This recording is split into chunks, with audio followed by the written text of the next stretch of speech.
안녕하세요. 저는 경기도에서 네일샵을 운영하고 있는 30대 기혼 여성입니다. 저는 19 이른 나이에 부모님 두 분 다 사고로 갑작스레 돌아가셨습니다.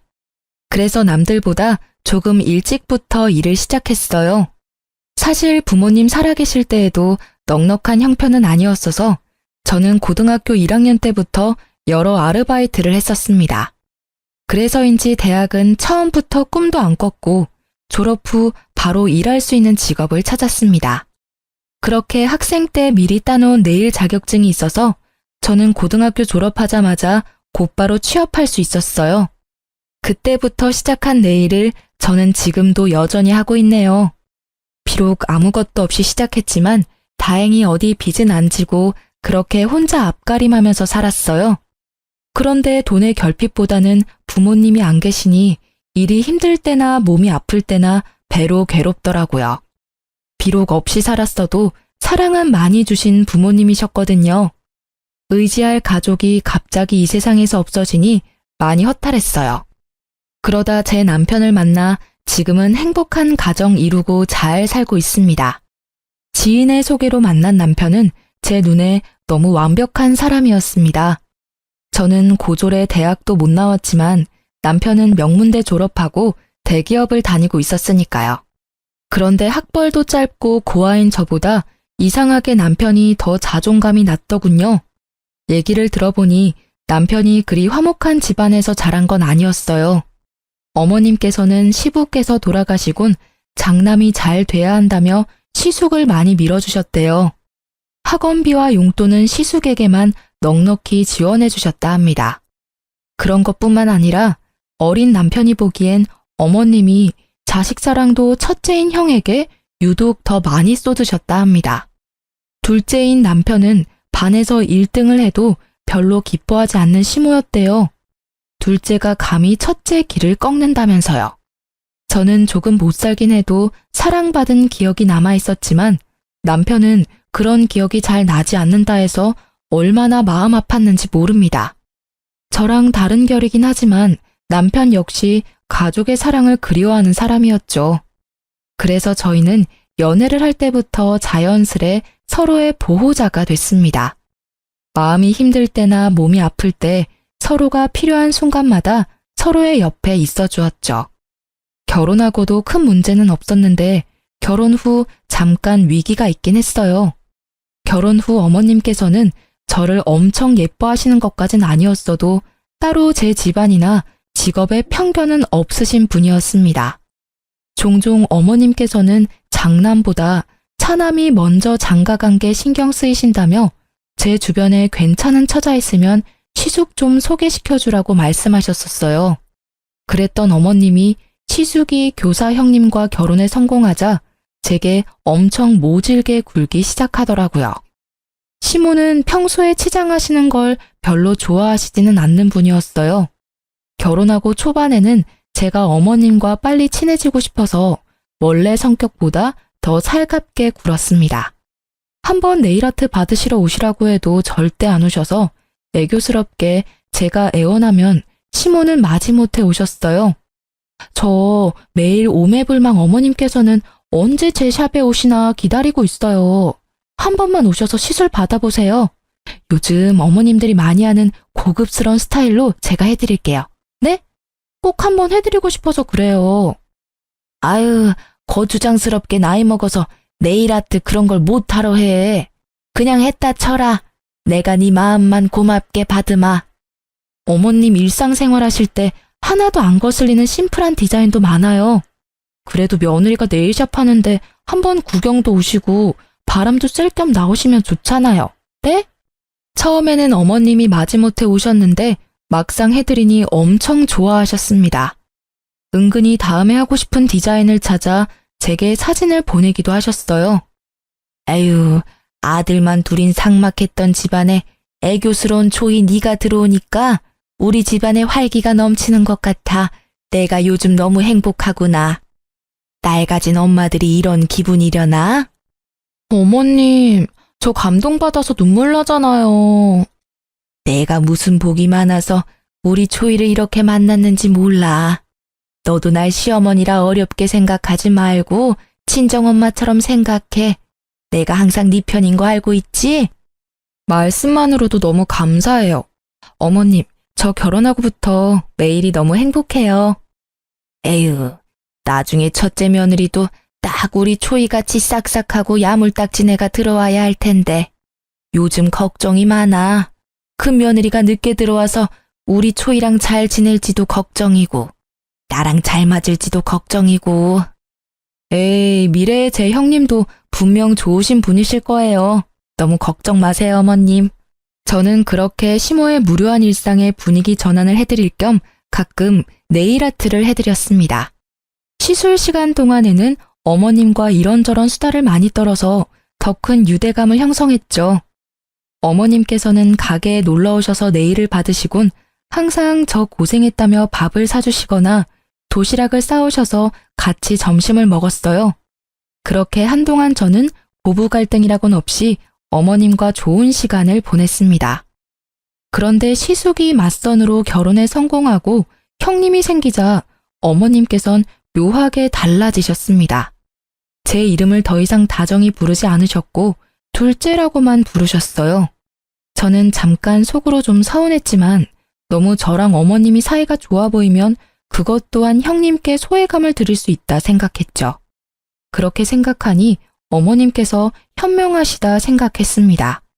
그런데 저는 곧 그게 형님을 위한 배려가 아니라 어머님이 형님과 저를 두고 차별하고 있다는 걸 알게 됐습니다. 제게는 이유 모를 냉담함을 풍기던 시모께서 형님께는 다정하게 우리 혜선이라고 부르시는 걸 봤거든요. 집안 괜찮고 직업도 괜찮은 형님이 당연히 저보다 예뻐 보이시겠지 하고 저는 더 노력하려 했습니다. 어머님, 혹시 제가 최근에 뭐 실수한 게 있을까요? 실수라니? 아, 요즘 부쩍 어머님 기분이 안 좋아 보이셔서요. 혹시나 제가 뭐 잘못한 게 있는데 둔해서 눈치채지 못한 걸까 싶어서요. 그런 거 없다. 네. 그때도 저는 바보처럼 어머님이 따로 말씀 안 하셔도 분명 저한테 또 다른 이유가 있을 거라 생각하고 있었습니다. 그러던 어느 날 어머님께서 오랜만에 제 샵에 놀러 오셨어요. 저는 너무 기뻐서 정말 슬리퍼가 벗겨질 정도로 버선발로 어머님께 달려갔죠. 어머님 오셨어요? 어머, 형님도 오셨네요. 지금 예약 손님 없지? 네? 너 뭘 그렇게 바보같이 멀뚱히 서 있어? 손님 없냐고. 아, 네, 어머님. 없어요. 그럼 혜선이 내일 좀 맡기자. 저는 특정 요일에는 오전 예약을 안 받고 오후에만 예약을 받습니다. 그런데 그 요일을 아는 시모께서 연락도 없이 형님을 데리고 샵에 오셨더라고요. 저는 마냥 반가운 마음뿐이었는데 어머님은 그날도 제게 무척 차가운 반응이셨습니다. 아, 형님, 내일 받으시려고요? 그럼 내일 샵에 시술 받으러 왔지 뭐하러 왔겠니? 예, 앞으로 우리 혜선이 손톱 정리는 네가 도맡아라. 혜선아, 오늘은 무슨 디자인으로 받고 싶니? 한번 봐야 할 것 같아요. 방학이니까 기분 전환도 할 겸 이참에 아주 화려하게 해봐. 어디 보자. 이것도 예쁘고, 저것도 예쁘네. 우리 혜선이는 뭐 어떤 컬러든 잘 어울리니까. 형님 역시 어머님과 마찬가지로 제게 인사 한마디 없이 자리에 앉으셔서 어머님과 다정히 디자인을 고르시더라고요. 그날 저는 마치 형님과 어머님께 보이지 않는 투명 인간이라도 된 듯 했습니다. 하지만 저는 바보처럼 모두 잘 지내고 싶은 마음에 애써 그들이 무시하는 게 느껴져도 모르는 척 열심히 말을 걸었습니다. 형님, 손이 어쩜 이렇게 고우세요? 손가락 모델하셔도 될 것 같아요. 매장에 음악을 틀어놓기는 했지만 바로 앞에서 시술하는 제 목소리가 안 들릴 만큼 시끄러운 건 아니었습니다. 하지만 형님은 제 말을 가볍게 무시하고 곧바로 어머님께 말을 걸더라고요. 어머님, 나중에 식사는 어디에서 할까요? 글쎄다. 주변에 맛집이 뭐가 있었더라? 우리 혜선이는 뭐 먹고 싶은 거 있니? 어머님, 그때 저랑 가셨던 맛집 어떠세요? 시술 끝나고 형님이랑 다 같이 가요. 예, 둘째 너는 아무리 그래도 마실 거라도 한 잔 내놓지 않고 종알종알 말만 많니. 참 셀프라지만 어휴. 어머, 제가 금방 가져다 드릴게요. 두 분 오셔서 제가 너무 들뜨는 바람에 그만 깜빡했어요. 어머님은 커피 드시고 형님은 어떤 거 드시겠어요? 녹차, 아이스티, 커피, 오렌지 주스 이렇게 있어요. 됐다, 아서라. 마실 건 내가 가서 가져올 테니 넌 시술에나 집중해라. 원 산만해서는 우리 혜선이는 커피는 못 마시니까 주스 괜찮지? 네, 어머님. 역시 제 취향 너무 잘하세요. 감사합니다. 아, 형님 죄송해요. 제가 정신이 없어서 오셨는데 음료 한 잔을 못 드렸네요. 아, 동서 되게 애쓴다. 네? 어떤... 동서, 평소에 고객들한테 억지로 말 많이 걸어야 하지? 근데 애쓰지 마. 우린 가족이잖아. 지금은 굳이 말 안 걸어도 돼. 그리고 난 좀 조용히 시술 받고 싶어. 알잖아. 교실 워낙 시끄러운 거. 그래서 모처럼 쉬는 날은 좀 조용히 있고 싶네. 무슨 말인지 이해했지? 네? 아, 네. 그렇게 형님은 어머님이 잠시 안 계실 때 제 입단속을 시키더니 그 뒤론 어머님이랑 폭풍 수다를 떨더군요. 저는 그 수다에 끼어들지 못했어요. 저도 사람인지라 수치심이 느껴져 더 이상 살갑게 먼저 형님께 대화를 시도하지 않고 묵묵히 시술만 했습니다. 그런데 어머님까지 기본 손톱 케어를 다 해드리고 나자 두 분은 제게 고맙다거나 고생했다는 말 한마디 없이 바삐 일어나시더라고요. 네, 결국 저만 빼고 형님과 어머님은 식사를 하러 갔습니다. 도대체 제가 뭘 잘못했길래 그렇게 냉담하신 건지 저는 또 바보같이 혼자 서운함을 꾹꾹 눌렀어요. 그런데 그 다음날 형님에게서 연락이 왔어요. 저는 어제 인사 없이 가서 미안했다, 뭐 고마웠다 이런 말을 들을 줄 알았는데 형님께서 처음부터 하는 말이요. 어쩔 거야? 여보세요? 형님 아니세요? 내 번호 안 떠? 뭘 또 물어? 나 맞아. 형님, 왜 그러세요? 동서, 내 손톱 어쩔 거냐니까? 손톱이 왜요? 무슨 문제 있으세요? 일단 제일 문제는 손톱이 너무 거추장스럽고 불편해 죽겠어. 게다가 엄청 따끔거리고 손톱 사이에 진물도 나오는 것 같거든? 어떻게 배상할 거야? 아니 실력 개뿔도 없으면서 무슨 샵을 하겠다고. 형님, 아무리 화가 나셨다 해도 좀 말씀이 지나치시네요. 우선 손은 괜찮으세요? 죄송해요. 저도 샵하면서 정말 이런 경우는 처음이라 이유를 모르겠어요. 일단 저랑 같이 병원부터 가시겠어요? 내가 왜 너랑 같이 병원을 가야 하니? 그리고 사과를 할 거면 똑바로 해. 저 형님, 속상하신 마음은 알겠는데 호칭은 똑바로 해주세요. 뭐? 꼴에 지금 자존심 상한다 이거야? 시댁 식구들 앞에서나 우리가 형님 동서지. 그나저나 내 손톱 어쩔 거냐니까? 손님이 클레임을 걸었으면 사과를 제대로 해야 할 것 아니야. 장사 이따위로 할래? 가게 문 닫고 싶은 거 아니지? 멀쩡한 손톱 몇 개는 부러졌다고. 이거 어떻게 책임질 거야? 형님, 저는 평소대로 시술했고, 아니, 오히려 더 신경 써서 해드렸어요. 같이 병원도 가기 싫다시고 진짜 손톱 문제 생기신 게 맞다면 샵 한번 들려주세요. 제가 원인 파악해볼게요. 어머, 내가 왜 그래야 하는데? 됐고, 가족끼리니까 내가 이번 한 번만 눈 감아줄게. 그 대신 나도 피해를 봤으니까 오는 게 있어야겠지? 동선의 샵 정기권 얼마야? 20회짜리 있으면 그걸로 끊어주고 퉁쳐. 네? 그게 무슨 말씀이세요? 왜? 아까워? 형님 저 뭐 믿고 20회나 시술 받으시려고요. 또 문제 생기면 어떡해요? 뭐? 제가 병원에 가자니까 한사코 거절하며 저희 샵 내일 정기권으로 이 상황을 퉁치자는 형님의 말이 의아하더군요. 게다가 전화하는 내내 저를 무시하는 말투에 기분이 많이 나빴던 저는 바로 그 제안을 거절했어요.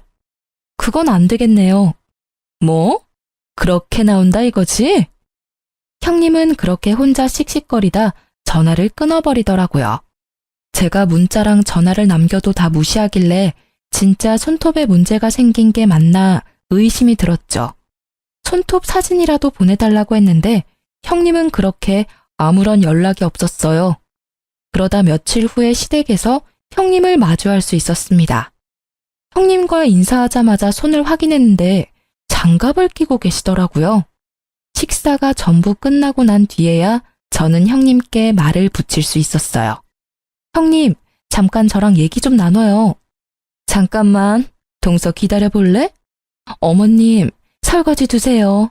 며느리가 둘씩이나 있는데 어머님이 왜 설거지를 하세요? 이제 설거지는 저희한테 맡기세요. 안 그래, 동서? 어머, 역시 우리 큰아가는 뭐 흠잡을 데도 없고 센스가 넘쳐. 둘째는 보고 배워라. 네, 어머님. 그래놓고 형님은 주방에 서서 제게 귓속말을 했습니다. 난 동서 때문에 손 다쳤으니까 설거지는 동서, 너 혼자 해. 형님, 장갑 벗어보세요. 제가 봐드릴게요. 뭐? 그럼 지금 내가 뭐 거짓말이라도 한다는 거야? 저한테 말씀하셨던 것처럼 손톱 부러지고 짓물라고 하는지 제가 봐드린다고요. 그래야 병원비도 드리죠.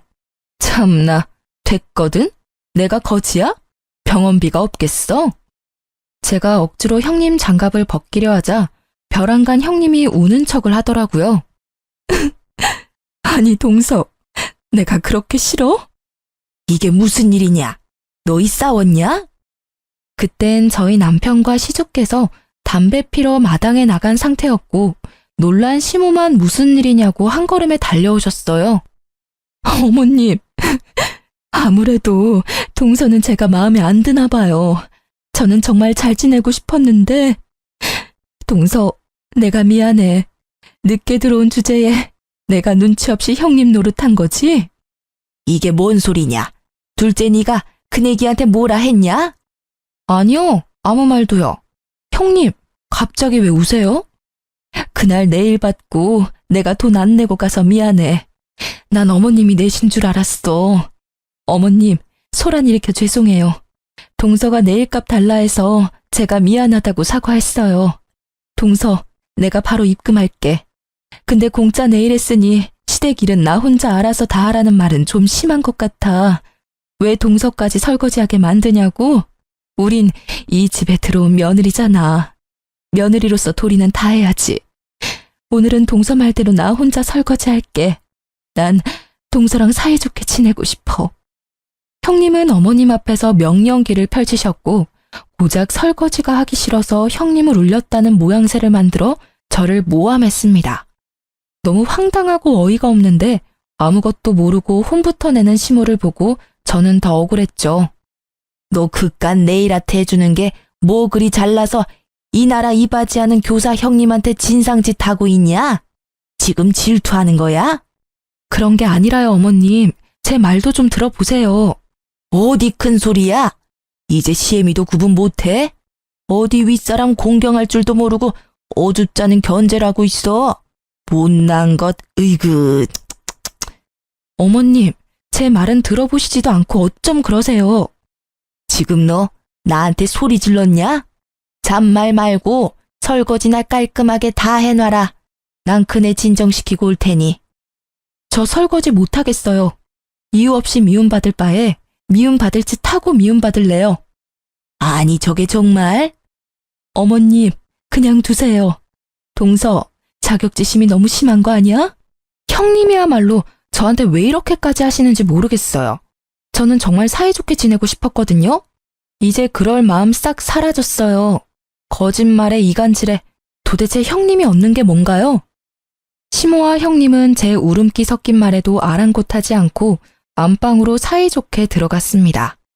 형님은 그 순간 저를 보고 묘한 비웃음을 흘리더라고요. 와, 순간 사이코패스인 줄 알았어요. 저는 그 방문을 바라보다 고무장갑을 내팽개치고 마당에 있는 남편을 데리고 시댁에서 나왔습니다.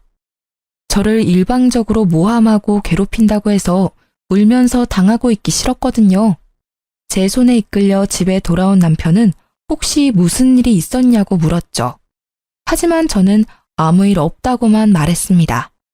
남편에게 곧장 다 말할까 했지만 안 그래도 회사 일로 요즘 너무 힘들어하는 남편 머릿속을 더 복잡하게 만들고 싶지 않았습니다. 시모는 설거지 안 하고 갔다고 한마디 할 줄 알았는데 잠잠했습니다. 형님도 아무런 연락이 없었고요. 그러다 저는 놀라운 사실을 깨달았습니다. 그즘 휴대폰을 바꿨었는데 제 모든 통화 내용이 자동 녹음되고 있었더라고요.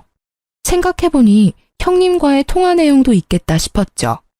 찾아보니 정말 다행스럽게도 형님이 제게 막말하며 진상짓했던 통화 녹음이 남아 있었습니다. 저는 아무런 말도 덧붙이지 않고 형님에게 통화가 녹음된 파일을 톡으로 보냈습니다. 그러자 형님은 제게 바로 전화를 걸어 싹싹 빌더군요. 동서, 통화 녹음하고 있었던 거야? 얼마 전에 전화 고장나서 바꿨는데 자동으로 통화 녹음이 됐더라고요. 어머님 눈에는 마음 넓고 천사 같은 형님인데 저한테 이렇게 막말하신 거 막상 들으시면 어떤 반응하실지 저 너무 궁금해요. 동서, 일단 만나서 얘기하자. 나도 동서 말대로 사이좋게 지내고 싶어. 왜 아니겠어. 내가 정말 미안해, 응? 이거 나 말고 또 다른 식구들한테 보낸 건 아니지? 저 바빠서 전화 이만 끊을게요. 동서! 제가 무시하고 전화를 끊자 형님은 곧바로 가게로 와서 제게 무릎 꿇고 빌었어요. 동서, 제발 내 체면 좀 살려줘. 내가 그래도 남들이 보기엔 멀끔하고 교양 있는 교사잖아. 내가 이렇게 소리 지르고 막말하는 모습 보면 어머님도 많이 속상해하실 거고 서방님이랑 우리 남편 사이도 곤란해질 거야. 우리가 서로 잘 지내야 하지 않겠어? 응? 저는 처음부터 형님이랑 잘 지내보려고 했어요. 선 넘은 건 형님이시고요. 내가 어떻게 하면 되겠어? 내가 어떻게 하면 동서 마음이 풀리겠어? 내가 정말 미안해.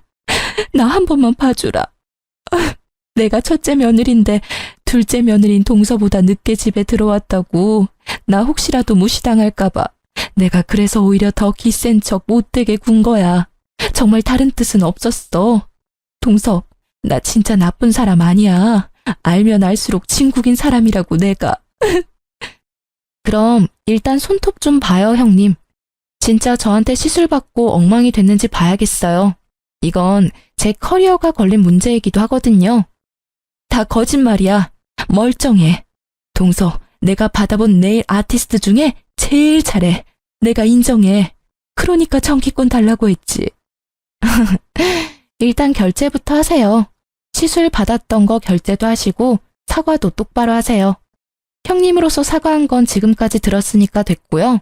시술 받고 진상짓한 거 손님으로서 제대로 사과해 주세요. 알았어. 미안해. 다 오해였어. 오해가 아니라 거짓말이잖아요. 그래, 다 거짓말이었어. 내 손톱 아주 멀쩡하고 동서 시술은 아무런 문제 없었어. 미안해. 손 좀 내밀어 주세요. 사진 찍어놔야죠.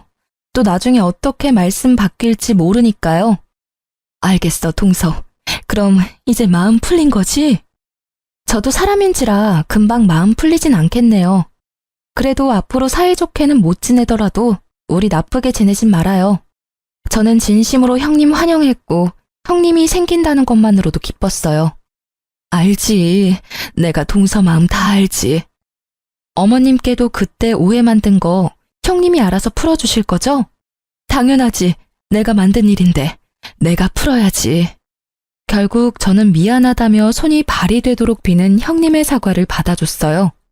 형님이 어머님께 뭐라고 말했는지 모르겠지만 어머님은 싸우지 말고 다 같이 잘 지내보자고 연락이 먼저 오셨어요. 하지만 저는 이미 상처를 받아서 어머님께 더 이상 살가운 며느리가 될 수는 없더라고요. 원래라면 시댁에 자주 가서 좋은 시간 보냈을 텐데 저는 시댁에 가는 발걸음을 줄여나갔습니다. 남편 역시 저 때문에 시댁의 발길을 끊었습니다. 그때 시댁 식구들과 불화 말고도 저희 부부가 많이 힘들었을 때였거든요.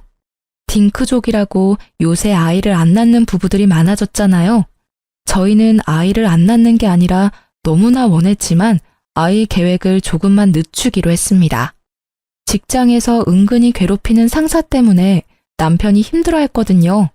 대놓고 괴롭히면 고발이라도 할 텐데 그런 건덕지를 남기지 않으니 아무 대처도 할 수 없었어요.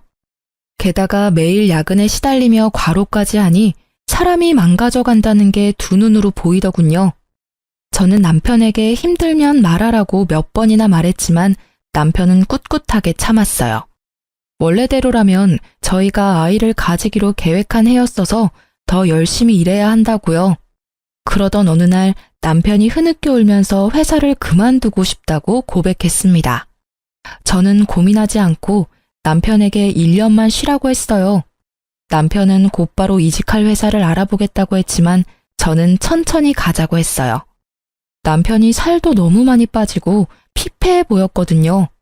저는 든든한 친정도 없고 비록 가진 거 없이 자랐지만 제 사업으로 돈을 좀 벌어놓은 상태였고 지금 벌이도 나쁘지 않아서 그 정도쯤은 남편을 뒷바라지할 수 있었습니다. 연애 때 남편이 혼자인 제게 많은 힘이 되어주었는데 이번에는 제가 남편에게 울타리가 되어주고 싶었어요. 내 사람이 그렇게 힘들다는데 한 번쯤 제대로 도와주고 싶었습니다. 그렇게 남편은 대기업을 그만두고 1년 동안 쉬면서 이직 준비를 하기로 했습니다. 시모한테는 절대 비밀이었어요. 워낙 고지식하신 옛날 분이라 힘들게 들어간 대기업 그만뒀다고 남편을 잡을 게 분명했거든요. 그런데 어쩌다 시댁에 가면 시모는 모든 일을 저한테만 시키더라고요. 형님은 그냥 앉아서 쉬라고 손수 과일까지 깎아주시면서 여전히 저만 미워하는 모습이 보였어요. 이런 취급 받을 거면 아예 시댁에 안 와야겠다 머릿속으로 생각하고 있던 참이었어요. 둘째 네가 그동안 나한테 해준 게 고작 네일밖에 더 있냐? 며느리 네일 아트샵 한다고 말하면 사람들 인식이 어떤 줄 알기나 해. 변변한 직업도 아니고 대기업 다니는 내 아들이 너무 아까워. 어머니, 사람 앞에 두고 말씀을 뭘 그렇게 하세요?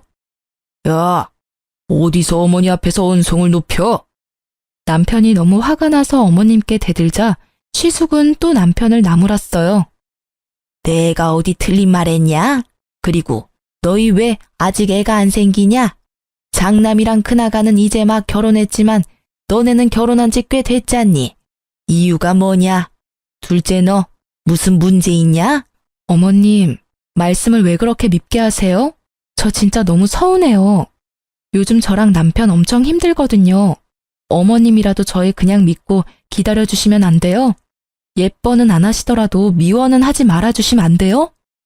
제가 너무 서운하고 화가 나서 어머님한테 반박하니 형님은 시모와 합세해서 저한테 버릇없다고 갑자기 훈계질을 하더군요. 아니 보자 하니까 동서 그게 무슨 말버릇이야. 아무리 대학 안 나왔다지만 초중고에서 예의 공경 이런 거 안 배웠어? 어서 어머님께 잘못했다고 사과드리지 못해. 네? 형님이 저한테 하실 말씀은 아닌 것 같네요. 제 말에 움찔하던 형님은 찔리는 게 있으니 또 조용해지더군요. 남편이 사실은 이라고 운을 떼자마자 저는 남편을 다독이며 시댁에서 나와버렸습니다. 그 상황에서 회사까지 관뒀다 하면 난리가 날 것 같았거든요. 대신 저는 소심한 복수로 시댁 제사 지낼 때 말없이 시댁에 안 갔어요. 시모께서 음식을 다 했는지 제게 왜 안 왔냐고 늦은 저녁 전화가 왔어요. 저는 샵 예약도 꽉 찼고 너무 바빠서 못 간다고 말씀드렸죠. 그리곤 분명 옆에서 듣고 있을 형님을 위해 이 말도 함께 덧붙였어요. 어머님, 네일아트 하는 모자란 며느리 말고 든든한 교사 며느리 있잖아요. 형님은 워라밸 좋으니까 일찍 마치셨잖아요.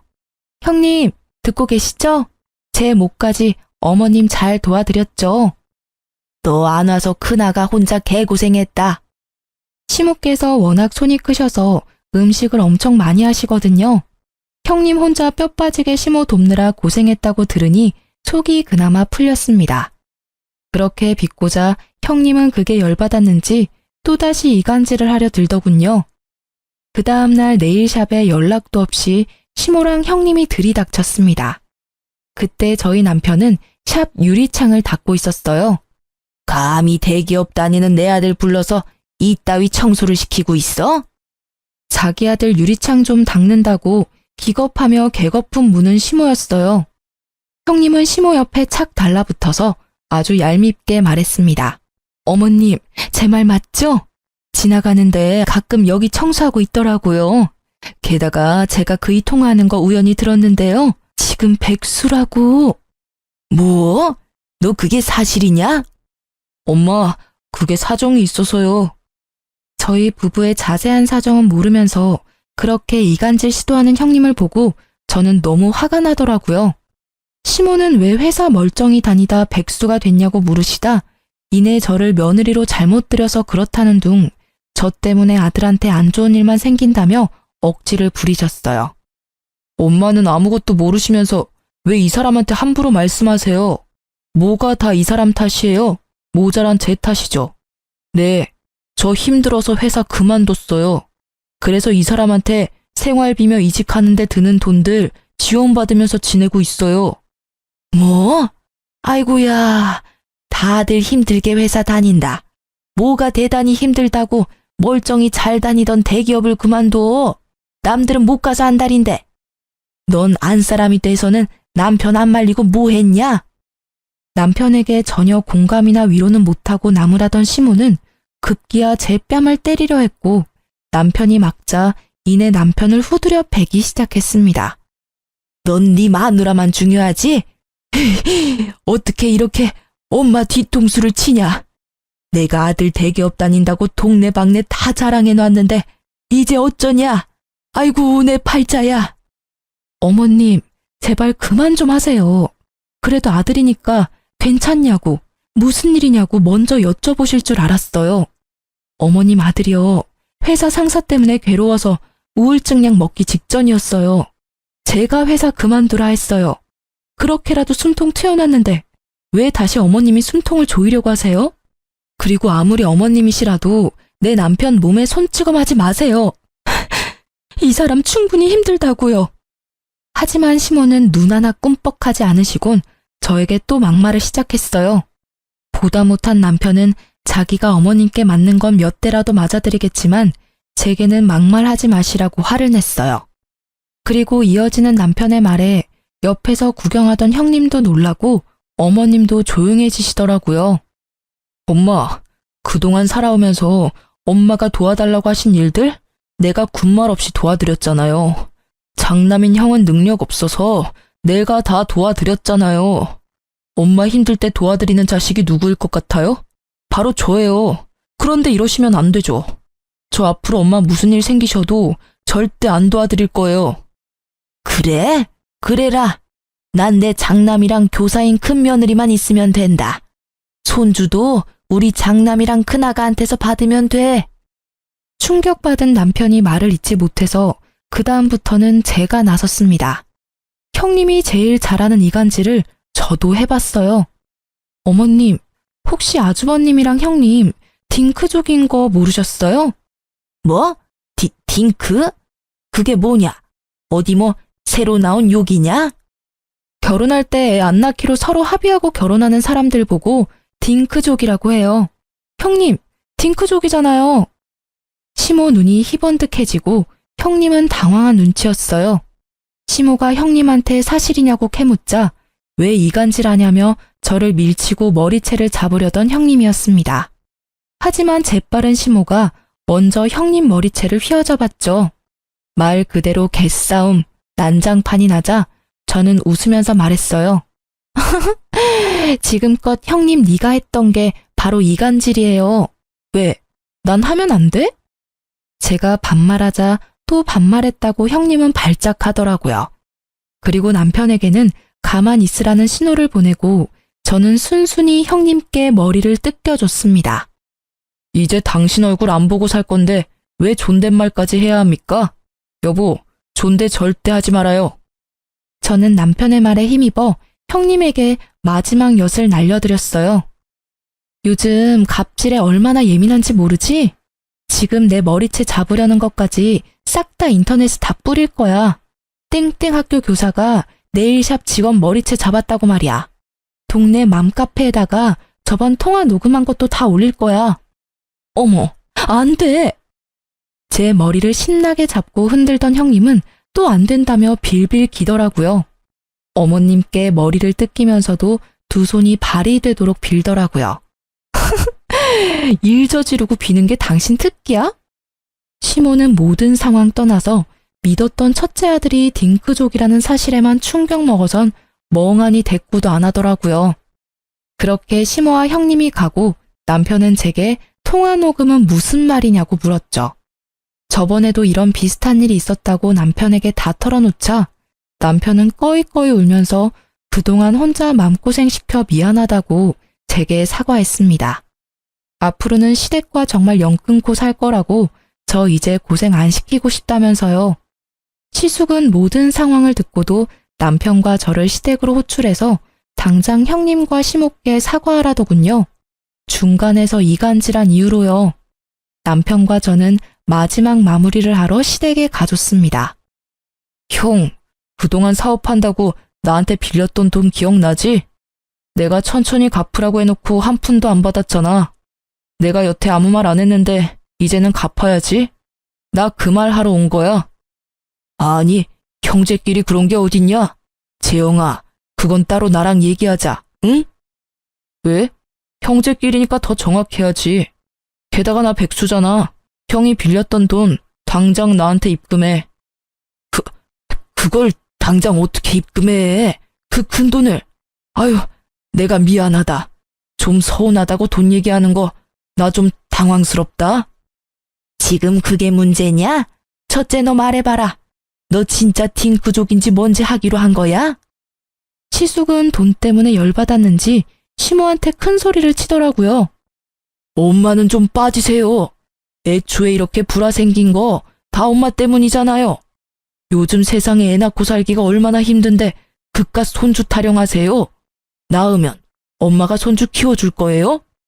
그리고 애 낳으면 돈 들어가는 것도 다 지원해 줄 거예요. 못 하시잖아요. 시모는 아무 말 못하고 한숨만 쉬다가 형님한테 말하셨어요. 너는 그만한 능력도 없냐? 교사라는 애가 애 키울 능력도 안 돼? 그러자 본색 드러내는 형님이었습니다. 어머님, 저 학교에서 애들 보는 것도 지긋지긋합니다. 어떻게 제 애까지 낳아서 키워요? 저 이 사람이랑 애 안 낳는 조건으로 결혼한 거니까 더 이상 강요 마세요. 뭐? 어머니, 이래도 장남이랑 교사 며느리만 최고예요? 당연하지. 이 문제들은 차차 서로 의견 조율하며 해결해 나가면 된다.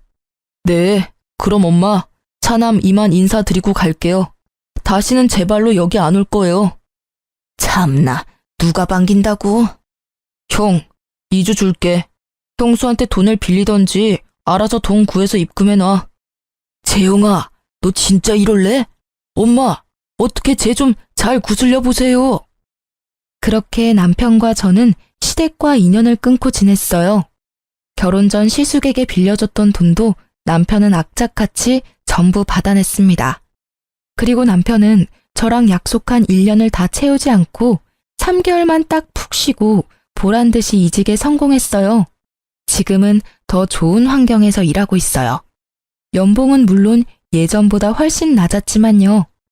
하지만 남편의 얼굴에는 예전과 달리 활기가 돌았고 웃음을 되찾았습니다. 저도 여느 때와 같이 장사가 잘 됐고 문제 없었습니다.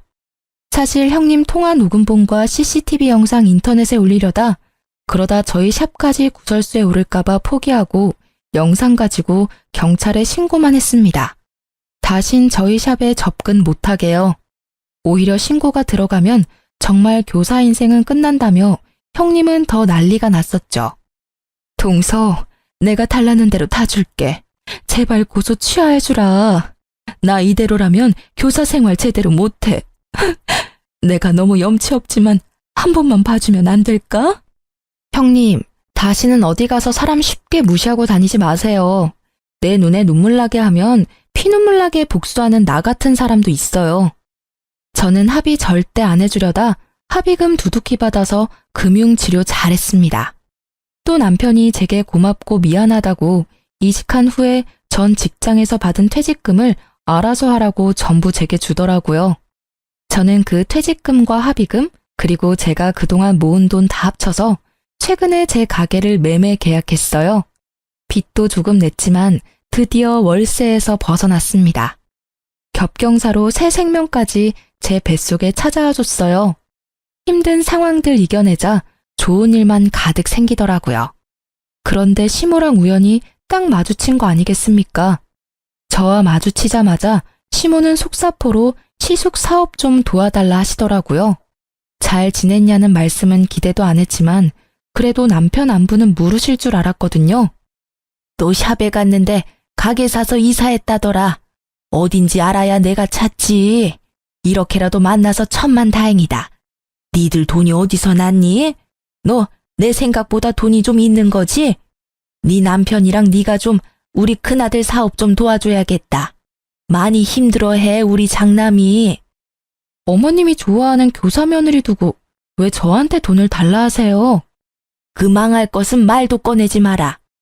시모가 쌍욕을 하면서 형님 이야기를 해서 들어보니 시숙 사업 어려워지자 교사 형님께선 곧바로 고민도 없이 이혼을 요구했다 합니다.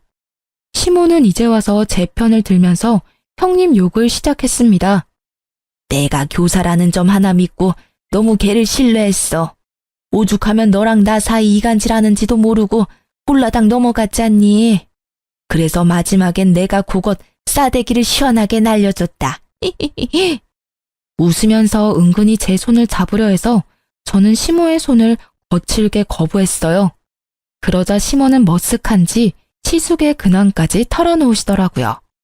시숙은 절대 이혼 안 해줄 거라고 배신감에 쌓여 형님 인성 파탄났다며 동네 맘카페에 형님에 대한 신상과 더불어 형님 욕을 도배하듯 올려서 진흙탕 싸움 났다고 합니다. 자세히는 모르지만 한때는 형님이었던 그 여자는 교육청에서 징계를 받을 것 같더라고요. 저는 신나서 이야기하는 시모에게 시숙 도와줄 돈 같은 건 없다고 냉정하게 말했습니다. 화를 낼 줄 알았는데 갑자기 눈을 크게 뜨면서 제 배를 주시했습니다. 너 배가 볼록하구나? 네, 맞아요. 저희 애기 생겼어요. 그러자 울면서 냅다 바닥을 치는 시모였습니다. 내가 잘못했다. 한 번만 봐줘라.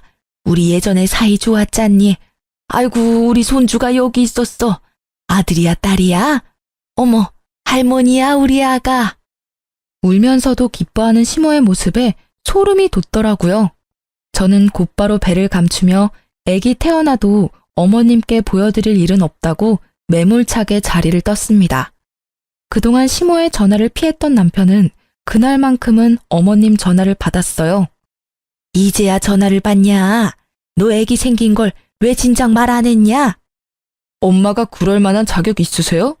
집사람 태교에 안 좋으니 다신 연락도 하지 마세요. 아이고, 내가 미안하다. 다 진심이 아니었어. 아들, 엄마랑 정말 얼굴 안 보고 지낼 거야? 네, 전화 끊을게요. 아들.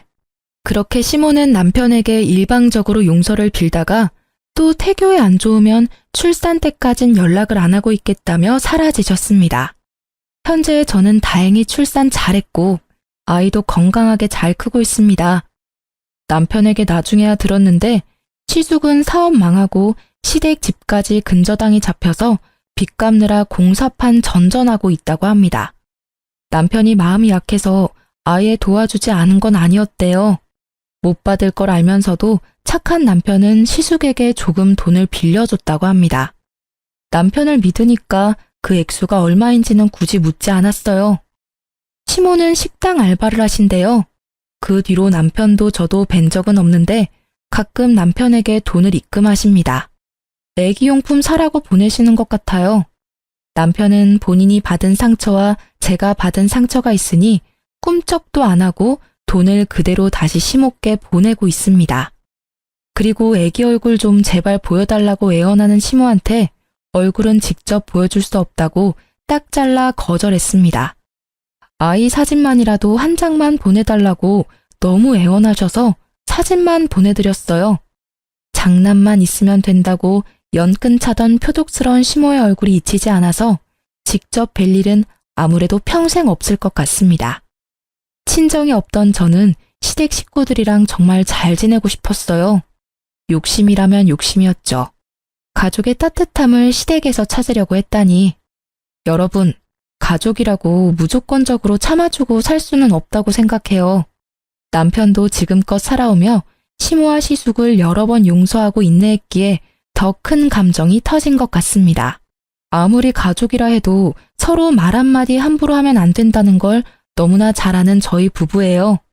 저희 세 식구는 앞으로 최선을 다해 서로를 사랑하며 보듬으며 남은 인생 열심히 살아가려고요. 지금까지 제 긴 사연 들어주셔서 감사합니다.